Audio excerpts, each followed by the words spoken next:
नमस्कार and welcome to the Indian geopolitics show. 15 अगस्त 2025 जिस दिन इंडिया अपना इंडिपेंडेंस डे मना रहा था, उसी दिन अलास्का में डोनाल्ड ट्रंप और व्लादिमीर पुतिन की एक ऐसी मीटिंग हुई जिसने पूरी दुनिया की नींद उड़ा दी। ये कोई ऑर्डिनरी समिट नहीं थी। अलास्का, जहां अमेरिका और रशिया सिर्फ 55 माइल्स की दूरी पर है, वहां जो डिप्लोमेटिक ड्रामा अनफोल्ड हुआ वो शायद इस डेकेड की सबसे इंपॉर्टेंट जियोपॉलिटिकल इवेंट बन गई है। ट्रंप जो फिर से अमेरिका के प्रेसिडेंट बन गए हैं और पुतिन जो अभी भी रशिया के अनडिस्प्यूटेड लीडर हैं, दोनों ने मिलकर एक ऐसा मीटिंग किया जिसका इम्पैक्ट आने वाले सालों तक रहेगा। आज मैं आपको बताऊंगा कि इस मीटिंग में क्या हुआ, क्या नहीं हुआ, और सबसे इंपॉर्टेंट, इसका इंडिया पे क्या असर पड़ेगा। क्योंकि दोस्तों, जब दो न्यूक्लियर सुपर पावर्स मिलते हैं तो उनकी हर बात, हर जेस्चर, हर हैंडशेक का मतलब होता है, और इस बार जो हुआ है वो काफी कंसर्निंग है। आइए जानते हैं आज के इस वीडियो में।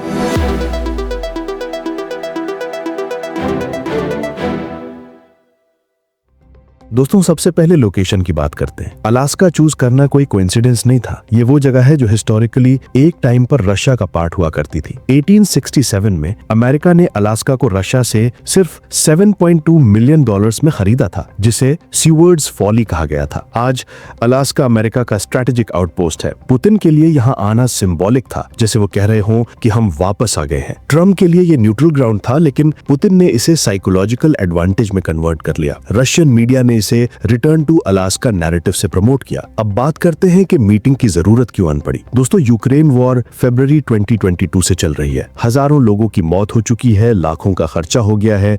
ट्रंप ने अपने इलेक्शन कैंपेन में प्रॉमिस किया था कि वो 24 आवर्स में वॉर का दी एंड कर देंगे। उन्होंने कहा था कि I know Putin, I know Zelensky, I will make a deal. ये उनके एग्जैक्ट वर्ड्स थे। लेकिन दोस्तों, ट्रंप भाई साहब को 6 महीने हो गए प्रेसिडेंसी में, ना ही वॉर रुकी और ना ही वॉर रुकने का नाम ले रही है। वॉर अभी भी जारी है। ट्रंप को प्रेशर था जैसे भी इस वॉर को रोकने का। इस प्रेशर ने उन्हें पुतिन से डायरेक्ट मीटिंग के लिए मजबूर किया। पुतिन की मोटिवेशंस अलग थीं। रशिया इकोनॉमिकली आइसोलेटेड था वेस्टर्न सैंक्शंस की वजह से। जीडीपी कुछ खास परफॉर्म नहीं कर रही थी, इन्फ्लेशन हाई थी, एजुकेटेड रशियंस देश छोड़ रहे थे, मिलिट्री लॉसेस काफी हो रही थी यूक्रेन में। पुतिन को जरूरत थी इंटरनेशनल लेजिटिमेसी की, आइसोलेशन से बाहर निकलने के लिए। ट्रंप से मीटिंग करने का मतलब था कि रशिया अभी भी रेलेवेंट है, अभी भी सुपर पावर है जिसे डील करना जरूरी है। मीटिंग का फॉर्मेट इंटरेस्टिंग था, along with multiple sessions, one on one meetings, delegation level talks, लेकिन सबसे ज्यादा अटेंशन मिला ओपनिंग हैंडशेक को। 17 सेकंड्स का हैंडशेक, जिसमें पुतिन ने अपना फेमस पावर मूव किया, थोड़ा पुल करना, डोमिनेंस एस्टैब्लिश करना। ट्रंप ने रेजिस्ट किया, स्माइल मेंटेन की, लेकिन बॉडी लैंग्वेज एक्सपर्ट्स का कहना है कि पुतिन ने साइकोलॉजिकल अपर हैंड ले लिया। ऑप्टिक्स मैटर करते हैं डिप्लोमेसी में, और पुतिन मास्टर है इस गेम के। पहले दिन की टॉक्स में यूक्रेन वॉर मेन एजेंडा था। ट्रंप का प्रपोजल था immediate cease fire followed by negotiations. Putin का काउंटर था सीज फायर सिर्फ तब होगा जब यूक्रेन नेटो मेंबरशिप का आइडिया ड्रॉप करे, क्राइमिया को रशियन टेरिटरी एक्सेप्ट करे और ईस्टर्न रीजन्स में रेफरेंडम हो।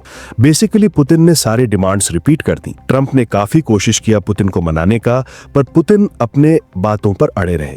डिनर के टाइम तक क्लियर हो गया था कि ब्रेक थ्रू मुश्किल है। दूसरे दिन का एजेंडा ब्रॉडर था, nuclear arms control, Syria, Iran, North Korea, cyber security, space cooperation, सब कुछ डिस्कस हुआ, लेकिन concrete agreements zero. Joint statement में सिर्फ अनक्लियर लैंग्वेज थी about mutual understanding and continued dialogue. कोई टाइमलाइंस नहीं, कोई स्पेसिफिक कमिटमेंट्स नहीं।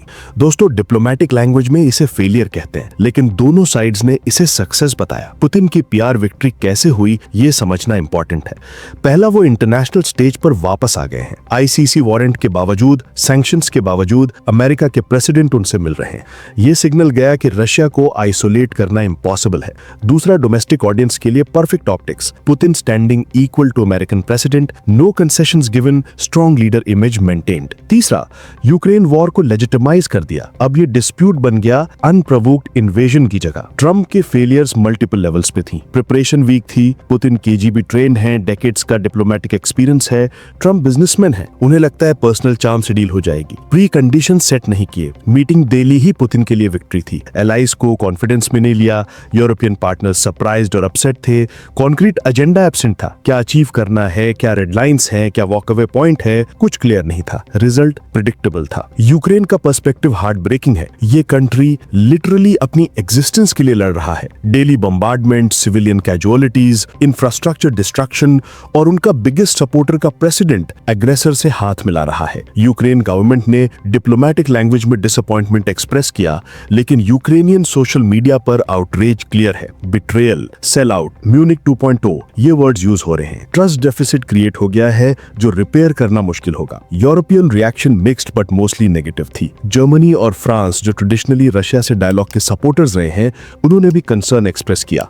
पोलैंड और बाल्टिक स्टेट्स ओपनली क्रिटिकल थे। अमेरिकन रिलायबिलिटी क्वेश्चन मार्क बन गया। नेटो यूनिटी जो यूक्रेन वॉर के टाइम पर पीक पर थी, अब क्रैक्स शो कर रही है। ये एग्जैक्टली वो आउटकम था जो पुतिन चाहते थे। चाइना का एंगल फैसिनेटिंग है। शी जिनपिंग केयरफुली वॉच कर रहे हैं। अगर यूएस रशिया रिलेशंस इंप्रूव करते हैं तो चाइना आइसोलेटेड फील कर सकता है। अभी तक चाइना ने न्यूट्रल स्टैंड मेंटेन किया है, लेकिन इंटरनल कैलकुलेशंस डेफिनेटली चल रही होगी। इंडिया को इस ट्रायंगल में अपनी पोजीशन केयरफुली बैलेंस करनी होगी। अब आते हैं इंडिया एंगल पर, जो हमारे लिए सबसे इंपॉर्टेंट है। इंडिया ने सक्सेसफुली बैलेंस किया है रशिया और वेस्ट के बीच। हम रशियन ऑयल डिस्काउंट पर ले रहे हैं, डिफेंस इक्विपमेंट पार्टनरशिप जारी है, हिस्टोरिकल टाइज मेंटेन कर रहे हैं। सेम टाइम पर अमेरिका के साथ स्ट्रेटेजिक पार्टनरशिप है, क्वाड में एक्टिव है, डिफेंस कोऑपरेशन बढ़ रहा है। अलास्का समिट का क्या इंपैक्ट होगा इस बैलेंस पर? शॉर्ट टर्म में इंडिया के लिए अच्छी न्यूज है। अगर ट्रंप खुद पुतिन से मिल सकते हैं तो इंडिया पर प्रेशर कम होगा रशियन ऑयल इंपोर्ट्स के लिए। हम कह सकते हैं कि अमेरिका भी एंगेज कर रहा है रशिया से, तो हमारा एंगेजमेंट जस्टिफाइड है। डिप्लोमेटिक कवर मिल गया है। ऑयल डिस्काउंट्स कंटिन्यू कर सकते हैं, डिफेंस स्पेयर्स का सप्लाई सिक्योर कर सकते हैं।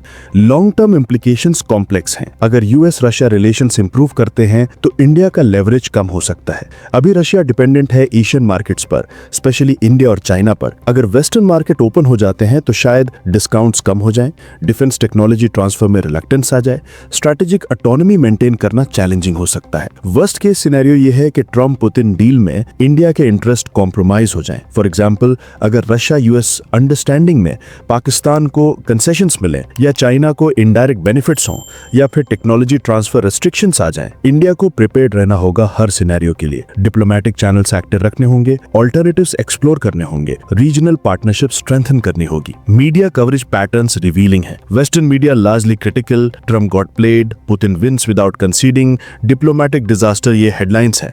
Russian media celebratory, historic summit, Putin stands firm, new era begins, ये नैरेटिव है। इंडियन मीडिया कंफ्यूज्ड, कुछ प्रो रशिया एंगल पुश कर रहे हैं, कुछ प्रो वेस्ट। हिस्ट्री से लेसन ये है कि पर्सनल केमिस्ट्री सफिशिएंट नहीं होती कॉम्प्लेक्स जियोपॉलिटिकल इश्यूज रिजॉल्व करने के लिए। टेक्नोलॉजी एंगल भी इंपॉर्टेंट है। मीटिंग के दौरान साइबर सिक्योरिटी डिस्कस हुई, लेकिन आयरॉनिकली रशियन हैकर्स ने समिट के टाइम ही सेवरल वेस्टर्न इंस्टीट्यूशंस टारगेट किए। स्पेस कोऑपरेशन की बात हुई, लेकिन अमेरिका वर्ड है रशियन एंटी सैटेलाइट कैपेबिलिटीज के बारे में।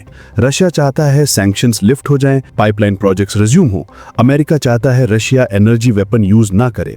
यूरोप की एनर्जी सिक्योरिटी मेजर कंसर्न है। ऑयल प्राइसेस का फ्यूचर अनसर्टेन है, जो इंडिया जैसे इंपोर्टिंग कंट्रीज के लिए कंसर्निंग है। दोस्तों, मैं कंक्लूड करता हूं ये कह के कि अलास्का समिट 2025 हिस्ट्री में एक मिस्ड अपॉर्चुनिटी के रूप में याद की जाएगी। ट्रम्प गए थे हीरो बनके, पुतिन ने उन्हें एमेच्योर डिप्लोमेट बना दिया। यूक्रेन का सफरिंग कंटिन्यू करेगा, ग्लोबल टेंशंस बढ़ेंगी, ट्रस्ट डेफिसिट और डीप होगा। इंडिया के लिए मिक्स्ड बैग है। शॉर्ट टर्म में डिप्लोमेटिक कवर, लॉन्ग टर्म में स्ट्रेटेजिक चैलेंजेस। हमें अपनी मल्टी अलाइनमेंट पॉलिसी को और सोफिस्टिकेटेड बनाना होगा, इकोनॉमिक रेजिलियंस बिल्ड करनी होगी, डिफेंस कैपेबिलिटीज एनहांस करनी होंगी, डिप्लोमेटिक कैपिटल इन्वेस्ट करना होगा, रीजनल पार्टनरशिप्स स्ट्रेंथन करनी होंगी।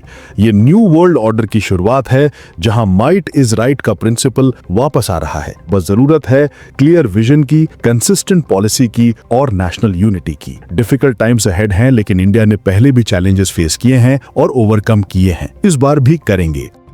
दोस्तों, अगर वीडियो इन्फॉर्मेटिव लगी हो तो लाइक जरूर करें, कमेंट्स में बताएं आपके क्या थॉट्स हैं इस समिट के बारे में, शेयर करें ताकि ज्यादा से ज्यादा लोग अवेयर हो सकें। सब्सक्राइब करें रेगुलर जियोपॉलिटिकल एनालिसिस के लिए, नोटिफिकेशन बेल जरूर दबाएं। मिलते हैं नेक्स्ट वीडियो में, जहां हम डिस्कस करेंगे इंडिया की स्ट्रैटेजी आगे क्या होनी चाहिए। तब तक स्टे इन्फॉर्म्ड, स्टे अलर्ट। धन्यवाद।